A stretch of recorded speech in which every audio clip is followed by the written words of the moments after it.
السلام عليكم، كيف نتوما؟ لاباس عليكم؟ مزيانين؟ نتمنىكم يا ربي تكونوا على خير وبخير ان شاء الله يا ربي. كنتمنى يا ربي يعجبكم هذا الفيديو اللي غادي نعمل. انا غنشارك معكم واحد الكيكه، قلت غادي نعمل واحد الكيكه للعشيه، قلت نشاركها معكم. وبالمناسبه كنشكر الناس اللي دخلوا عندي جداد، شكرا لكم بزاف، والناس اللي قدامين مرحبا بهم ودار ان شاء الله يا ربي. وشكرا لكم كاملين، اللي كيبغيني كامل شكرا ليلو.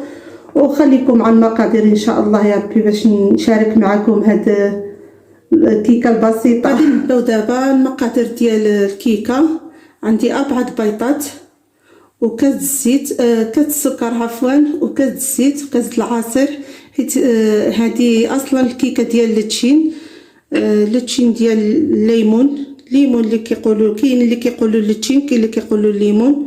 هذه الليمونه محكوكه، واحد الياغورت بالنكهه اللي عجبتكم، وعندي هنايا 3 ديال الكيسان الطحين، 3 الكيسان ونص الطحين. بالحق ما كنعملوهش كامل، كنعملوه شويه بشويه. واحد السكر فاني وواحد الخميره كما كتشوفوا. دابا غنبداو المقادير. غادي نهرس البيضات، بسم الله على بركه الله.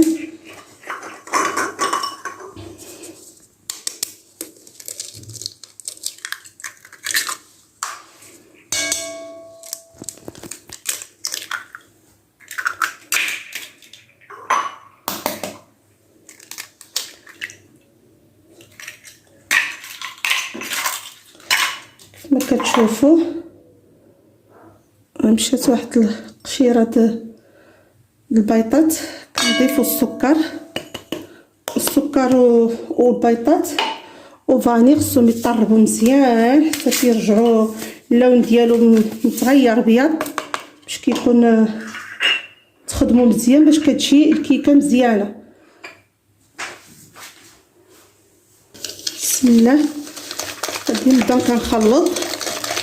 انا غادي نخلط غير بالخلاط هذا، واللي بغى يخلط بخلاط كهربائي يخلط، كل واحد اللي بغى.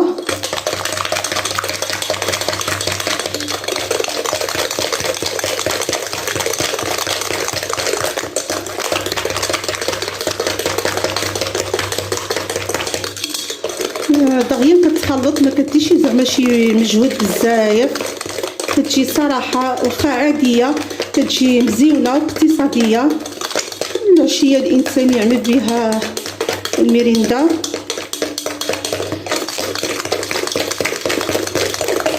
غنبقى نخلط هيدا حتى تخلط مزيان، وغنبقى نضيف لها الزيت شويه بشويه. نسيت ما قلت لكمش على الطريقه ديال هذه المن ديال الكيكه.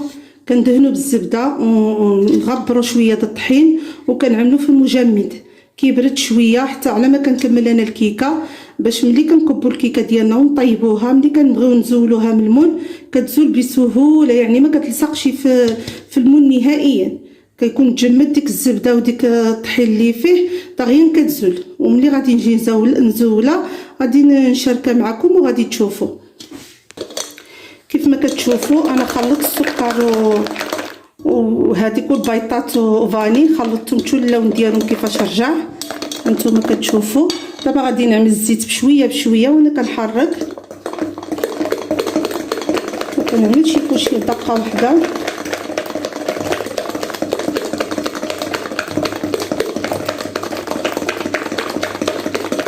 المجهود اللي كديريه بزاف هو ملي كتكون كتخلط السكر مع البيضات، يعني هذيك هي الطريقه الناجحه اللي كتكون مزيانه. وانا هادشي هذا يعني كنشرحو لبنيتات صغاري اللي باقيين مبتدئين، هما اللي باقي ما كيزعموش على الحاجه وباقي عاد كيتعلموا، يعني هما الناس اللي سالهم هذه غير كيكه عاديه، يعني اي واحد كيعرفها. نتمنى يا ربي تكون وصلت الفكره للبنيتات صغارين ان شاء الله. انتما كتشوفوا انا تخلطت مزيان، الزيت ما بقاتش على الوجه الكيك ديالنا. هانتوما كتشوفوا دابا غادي نزيدو هاد الياغورت كامل.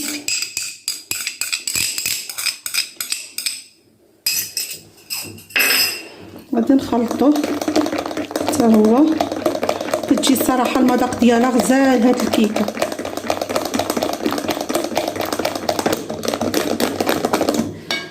غادي نزيدو هاد قشور ديال التشين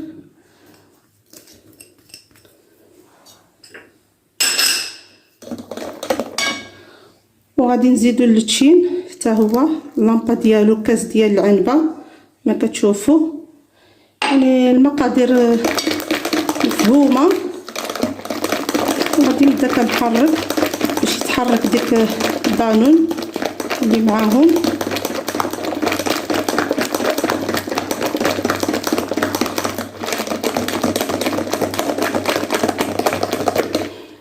هانتوما كتشوفوا دابا تحركت مزيان، يعني تخلطت مزيان.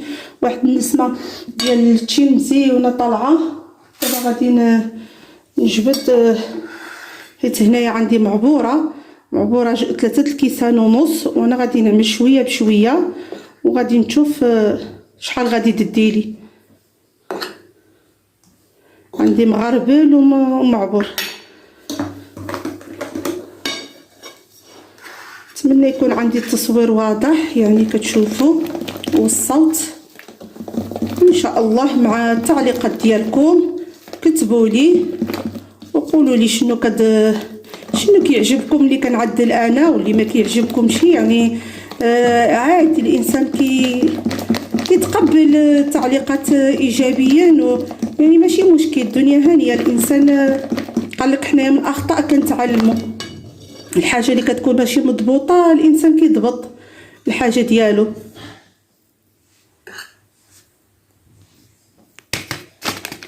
غادي نغربل حتى هاد باكيه د الخميره.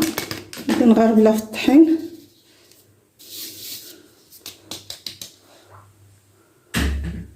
وغادي نخلط.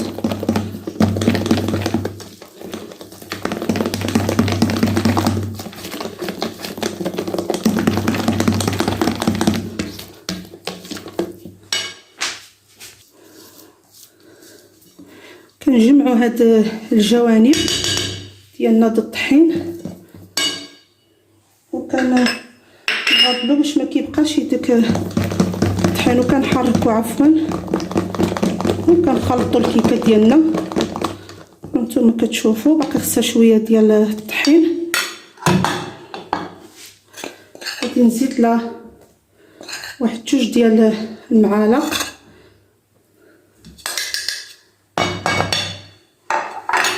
وغادي نشوف.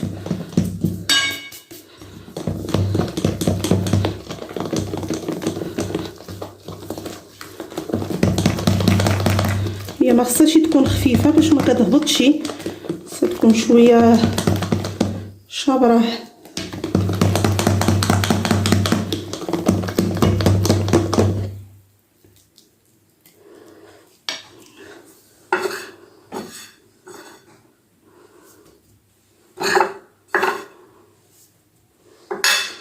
هنايا دات لي 3 ديال الكيسان د العنبه على الراس، يعني مضبوطين. بقى لي هنايا شويه ديال الطحين. هو هذا ديك النص د الكاس.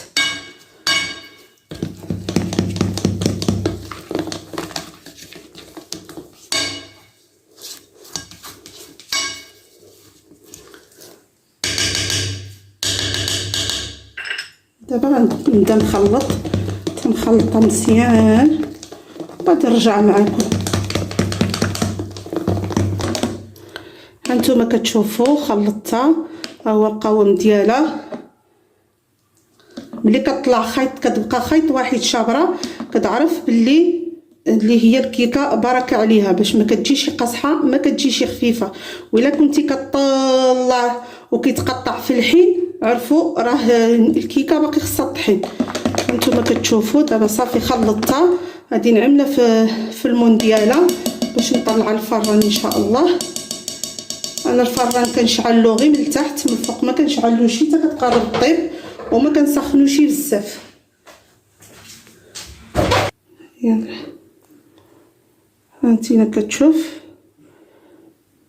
عفوا نتوما كتشوفوا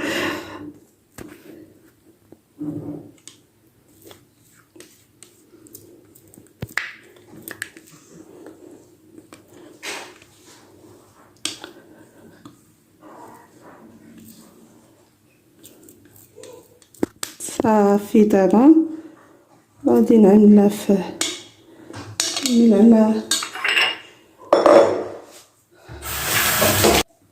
دابا ها انا خويتها كملتها. غادي نخرج منها شويه الريق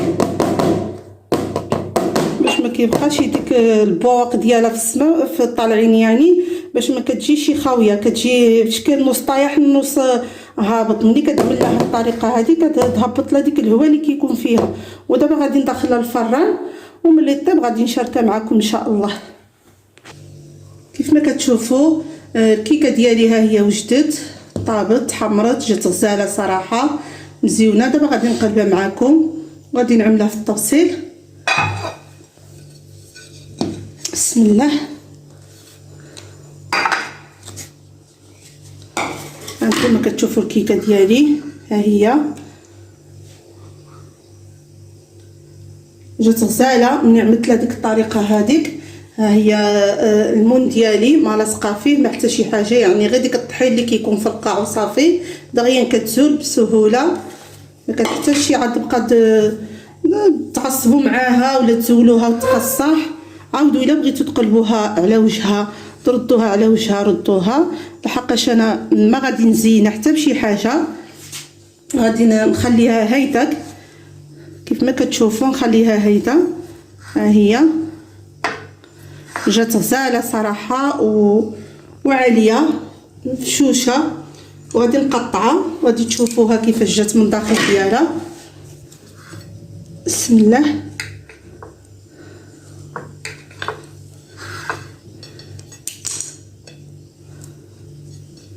انتم كتشوفوا ها هي كيفاش جات من الداخل ديالها، جات غزاله حيت باقا سخونه،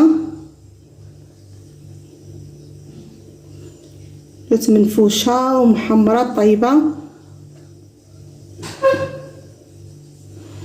هانتوما كتشوفوا ها هي الكيكه ديالي. نتمنى يا ربي تعجبكم وتشاركوا معايا في القناه، واللي باقي ما تشاركش حتى هو يتشارك. وشكرا لكم بزاف على التعاليق ديالكم وعلى الدعم ديالكم، وكنشكركم بزاف. وهنا كيتالى الفيديو ديالي الى فيديو اخر ان شاء الله يا ربي.